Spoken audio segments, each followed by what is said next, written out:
Hey, Ag Teacher Thoughts here, coming at you with another video. Well, this one is once again sponsored by Light Bio. That's right, the maker of the bioluminescent petunia that glows like this. All right, so with the Light Bio bioluminescent petunias, this is the heyday of the time of year that they should be growing and glowing the absolute best for you.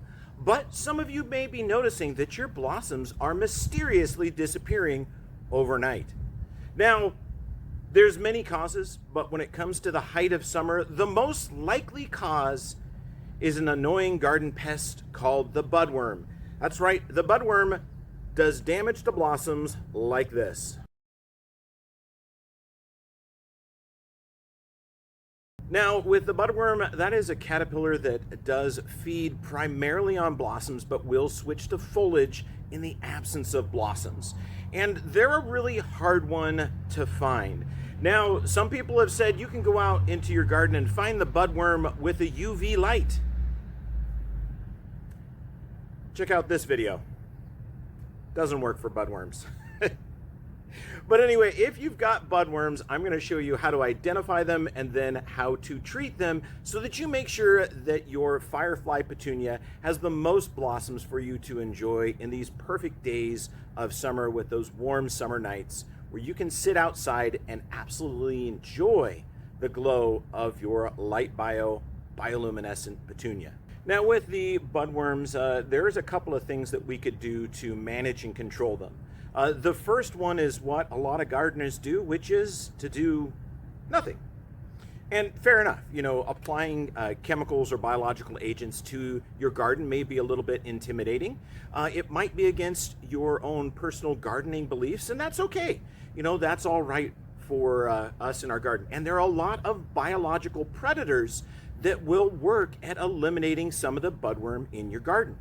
Like this gentle wasp or hornet that we have around our area that does a really good job at thinning out the budworm. Now, unfortunately, if you look at this picture of my basket on the left and my basket on the right, you can see the large open void, which is where the budworm, in just the last few days, have completely removed all of the blossoms. The basket on the right is just starting.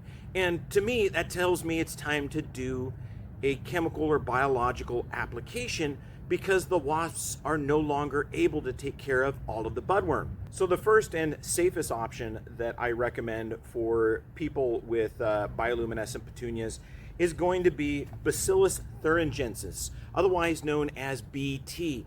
Now this is a biological. It means it uses a bacteria to actually attack and, well, end the caterpillars.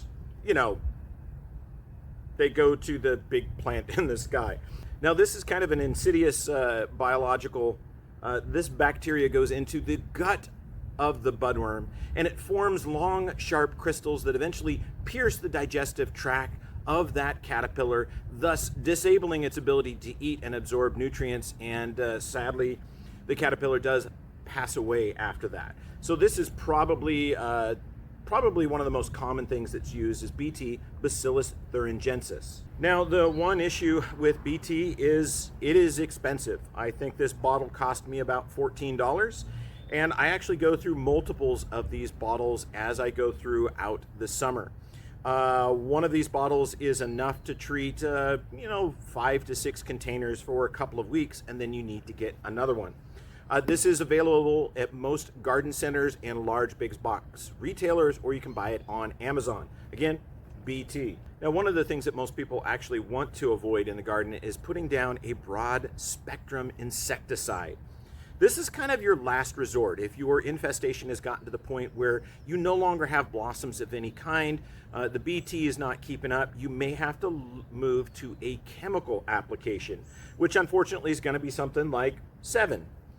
This is a really effective insecticide. It does work for several weeks and does a good job of killing the budworm. Unfortunately, it can affect other insects, especially beneficial ones. So this is one of those that you want to use sparingly in the garden and try not to do applications during daylight hours when other insects that are beneficial may be present. Now let's talk a little bit about budworm and really when we should be applying the either biological or chemical agents to our baskets or containers. So those caterpillars, when they're young, tend to hide during the daytime by boring holes in the side of the petunia blossoms, like this.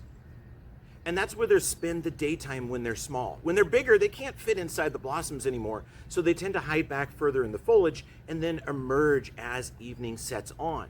So since evening hours are the hours that they feed most actively, that's when we also want to go out and do our applications of either our biological or our chemical agents.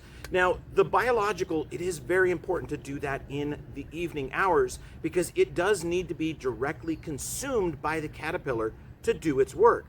Now, the insecticide like 7, which is an example of one of the ones that I've used from time to time, please apply it according to the instructions on the back of the container. But this is also an insecticide that if I do have to apply it, I do apply that in either dusk or early evening.